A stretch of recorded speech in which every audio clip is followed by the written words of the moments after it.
ये किसके लिए लिए है ये इंडिया ने? ये हर जगह जाके जो तैयारी लगे, किस लिए भाई? ये तो पाकिस्तान के लिए लिया है। और हमारे पास जो भी है अच्छे लड़ेंगे, no doubt, but then numbers count. कहा यह जा रहा है कि ये जो तमल है ये दूसरी शिप है तुशील क्लास की। अभी रिसेंटली क्योंकि इंडिया के डिफेंस मिनिस्टर ने कहा था कि next time Indian navy will attack. ये लास्ट वॉरशिप है जो कि आउटसाइड इंडिया बिल्ड की जा रही है। अगर यहाँ पे आप सोच रहे हैं तमाल जो ये शब्द है इसका मतलब क्या है, इसका मतलब देखिए बहुत इंटरेस्टिंग है। हिंदू रिलीजन में देवताओं के राजा कौन है? इंद्र। इंद्र देवता के बारे में कहा जाता है कि उनकी एक मिथिकल स्वॉर्ड थी, उनके पास कई वेपन थे मगर उनमें से एक तलवार थी जिसका नाम था तमाल। इस वॉरशिप के दम पर इंद्र देवता ने ओवर द इयर्स कई जंगें जीती। भारतीय नौसेना में एक साथ एक दिन में 2 स्टेल्थ फ्रिगेट, जैसे हम बात करते हैं साहब स्टेल्थ एयरक्राफ्ट है, तो इसी तरह से शिप्स भी स्टेल्थ होते हैं, और ये स्टेल्थ फ्रिगेट्स 2 एक साथ कमीशन हुए। लेकिन एक चीज कंफर्म मैं आपको बता दूं कि इंडिया ने अब मैन्युफैक्चरिंग पे हाथ रख लिया और वो नजर भी आ रहा है, और वो समझते हैं कि अगर हमने ये मैन्युफैक्चरिंग ना की तो जो हमने चाइना का मुकाबला करना है वो हम नहीं कर पाएंगे। 4 गुना ज्यादा फौज, 6 गुना ज्यादा एयरफोर्स, 8 गुना ज्यादा नेवी, उनका एयरक्राफ्ट कैरियर अभी उधर लाके खड़ा कर दिया है। क्या ये फोर्स को हम रेजिस्ट कर सकते?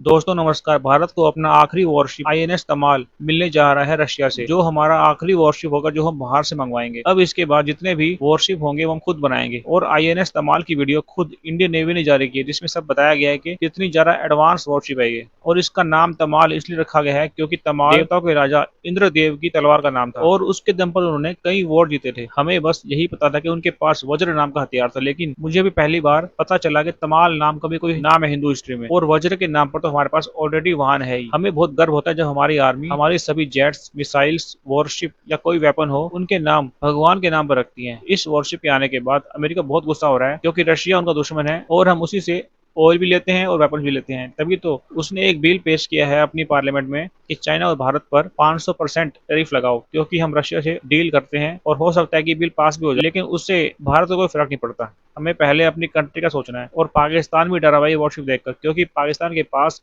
ऐसी एक भी वॉरशिप नहीं है। हमारे पास अब भारत आपको पता है तकरीबन $78 बिलियन से ज़्यादा डिफेंस का बजट रखता है, और अभी पता चला है कि इंडियन नेवी जो है वो एक स्टेल्थ जो फ्रिगेट है जिसका नाम आईएनएस तमल है, उसको आज उन्होंने कमीशन किया इंडियन नेवी के अंदर। और कहा जा रहा है कि ये लास्ट वॉरशिप है जो कि आउटसाइड इंडिया बिल्ड की जा रही है। लास्ट वॉरशिप, इट मीन्स कि वो कह रहे हैं कि सारी वॉरशिप जो है वो इंडिया के अंदर अब की जाएगी। इसका नाम तमल जो है कहा जा रहा है कि ये जो 8वीं शिप है in the series of Krivak class frigates, जो कि रशिया से 2 डेकेड्स पहले इन्होंने इंडक्ट करनी शुरू की थी। और कहा यह जा रहा है कि ये जो तमल है ये दूसरी शिप है तुशील क्लास की, और जिनको अब अपग्रेड किया गया है। और ये जितनी भी ये तलवर एंड डेक क्लासेस जो हैं इनकी भी आई थिंक 3 शिप्स इंडिया के अंदर मौजूद है। इंडिया जो है वो एक अब गो इंडियन नेवी जो है उसको लार्जली कभी जंग में एक्टिव नहीं हुई, ना ही पाकिस्तानी नेवी, क्योंकि सिचुएशन इस तरह की रही है कि ज़्यादा एयरफोर्स और ऑन ग्राउंड चलता है। और भी रिसेंटली क्योंकि इंडिया के डिफेंस मिनिस्टर ने कहा था कि next time Indian navy will attack, तो वो वहाँ पे इंडिया के अंदर अटैक पाकिस्तान पे करना बड़ी नॉर्मल सी चीज़ है।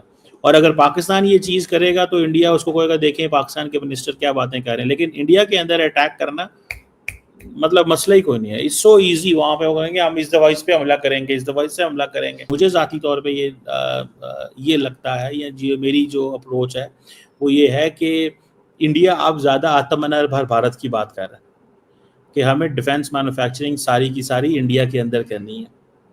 और इंडियन नेवी जो है वो उसकी काफ़ी बड़ी तादाद में जो शिप्स वगैरह हैं वो अब वो उसको खरीद रहे हैं, नेवी को एक्सपैंड कर रहे हैं, एयरक्राफ्ट कैरियर पहले ही उन्होंने लिए हुए हैं। अब इंडिया की जो टीम है, कहा जा रहा है कि वो वहाँ पे मौजूद थी रशिया के अंदर, और वो इंडियन टीम वहाँ पे काफ़ी देर मौजूद रही है। और ये आप समझ लें कि ये जितनी भी शिप प्रोडक्शन हुई है, ये आप समझ लें कि एक वॉरशिप प्रोडक्शन एंड एक्विजिशन एक कंट्रोलर होता है, उसके नीचे ये इन्होंने की है। और अब ये सारी की सारी एक जगह है रशिया के अंदर जिसे बोलते हैं कलिनिनग्राड। एक वहाँ पे शिप यार्ड है, यंतारा शिप यार्ड है, वहाँ पे ये हुई है। तो सवाल ये बनता है कि जैसे मैंने बताया ना कि ये लास्ट शिप बायर बन रही है, अब वो मेक इन इंडिया इनिशिएटिव कह रहे हैं।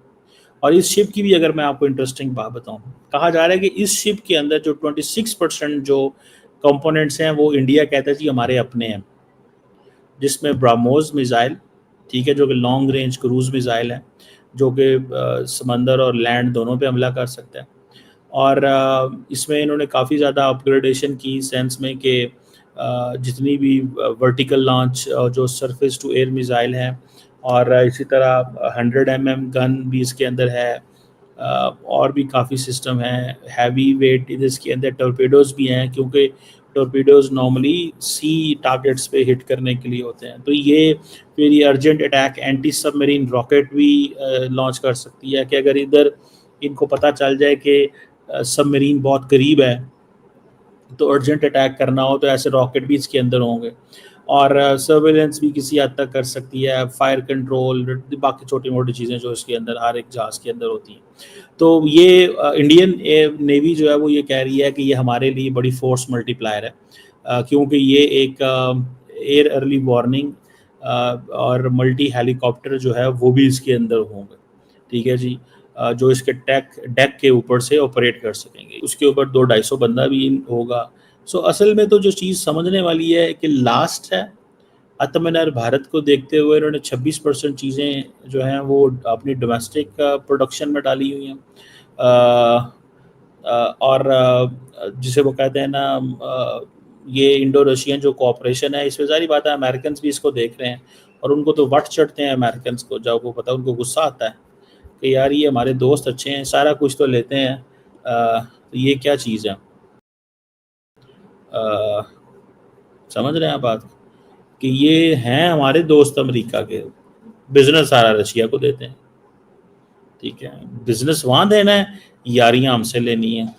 तो यही कहा जाता है कि one of the challenge Indian army air force और को जो रिसेंटली देखना पड़ा, उसमें चैलेंज ये था कि जो इंटीग्रेशन होती है ना, वो इंडियन आर्मी और एयरफोर्स को चाहिए। लेकिन एक चीज़ कंफर्म मैं आपको बता दूं कि इंडिया ने अब मैन्युफैक्चरिंग पे हाथ रख लिया, और वो नज़र भी आ रहा है, और वो समझते हैं कि अगर हमने ये मैन्युफैक्चरिंग ना की तो जो हमने चाइना का मुकाबला करना है वो हम नहीं कर पाएंगे। और रिसोर्सेज भी इनके पास तगड़े हैं, पैसा ही बहुत है, $78 अरब यार। हम देखें ना, वी स्पेंड अराउंड $10 अरब, सारी फौज वो स्पेंड करते हैं $78 अरब।